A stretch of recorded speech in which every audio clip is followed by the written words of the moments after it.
Now, in the cinema, he broke the taboo on full nudity in the Big Brother house. According to Danielle, he did exactly the same thing. It's Mr. Ken Russell. How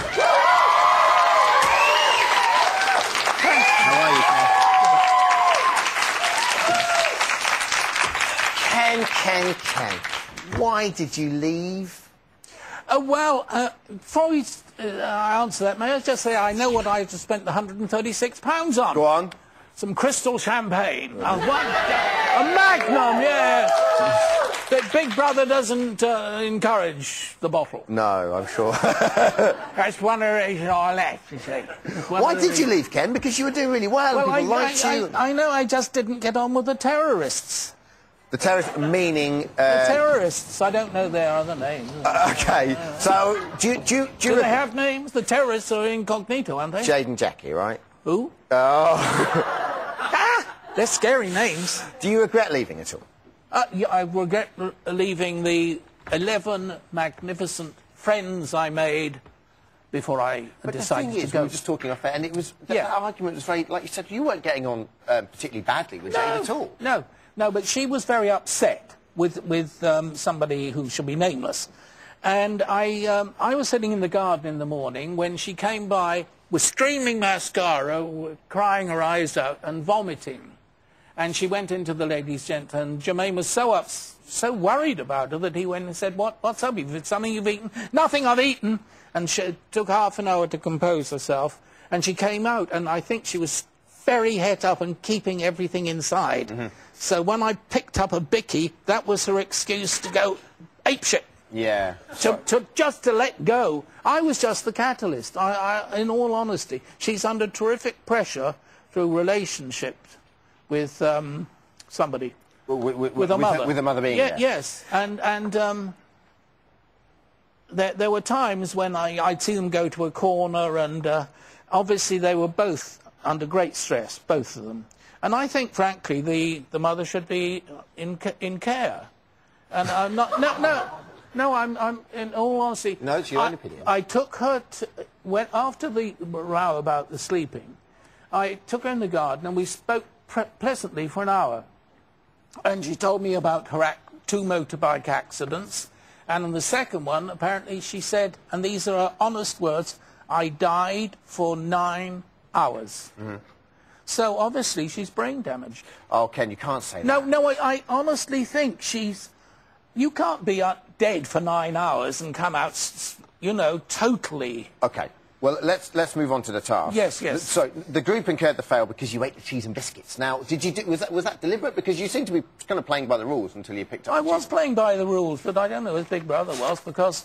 They said if anyone was sort of attacked in any way, and I regard that as an attack, they stood the chance of being evicted. Well, they weren't evicted, so someone had to go. So you felt that was the moment you just thought, you know what, I've had enough of this. Which was such a shame, because it would have been lovely to see you experience the whole thing. The atmosphere before the terrorists arrived was absolutely wonderful. I'd never had such fun in my life, really.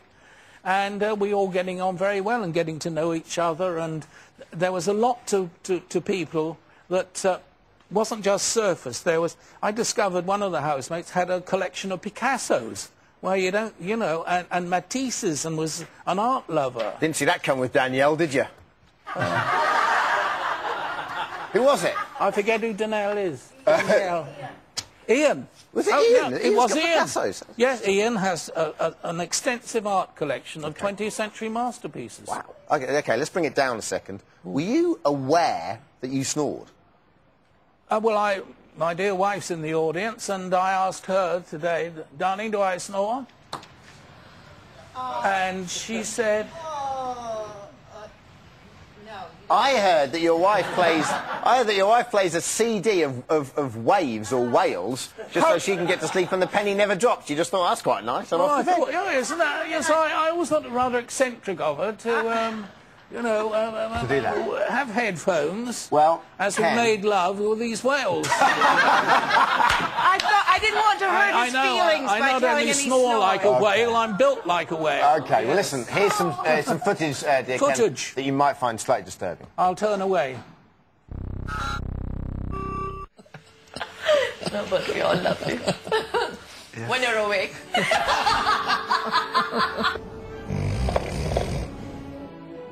I can't take it for another night. I think I'll go crazy.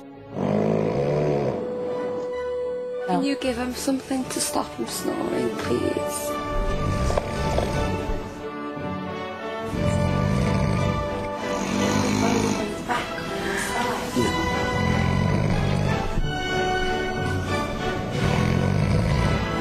There are people trying to sleep here.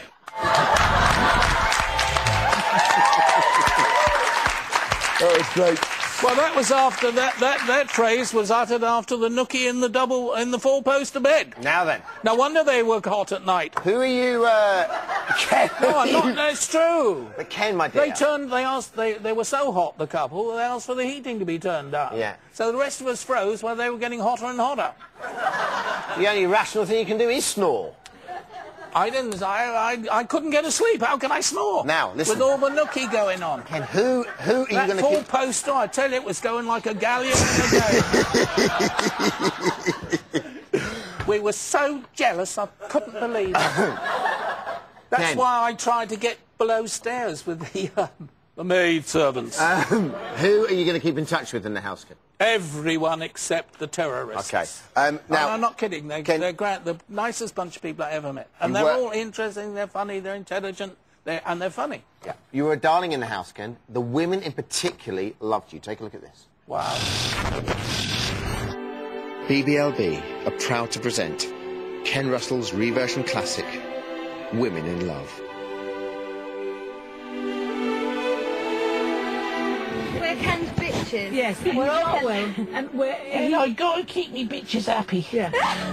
Delight at the intimacy. I really hate you. Beautifully applied. Marvel at the passion. That's all foo-foo. Uncle Ken's really enjoying it. Uncle Ken is astonishing. There is nothing like a dame. Nothing in this world. We loved Uncle Ken. Now, Ken Russell, everybody!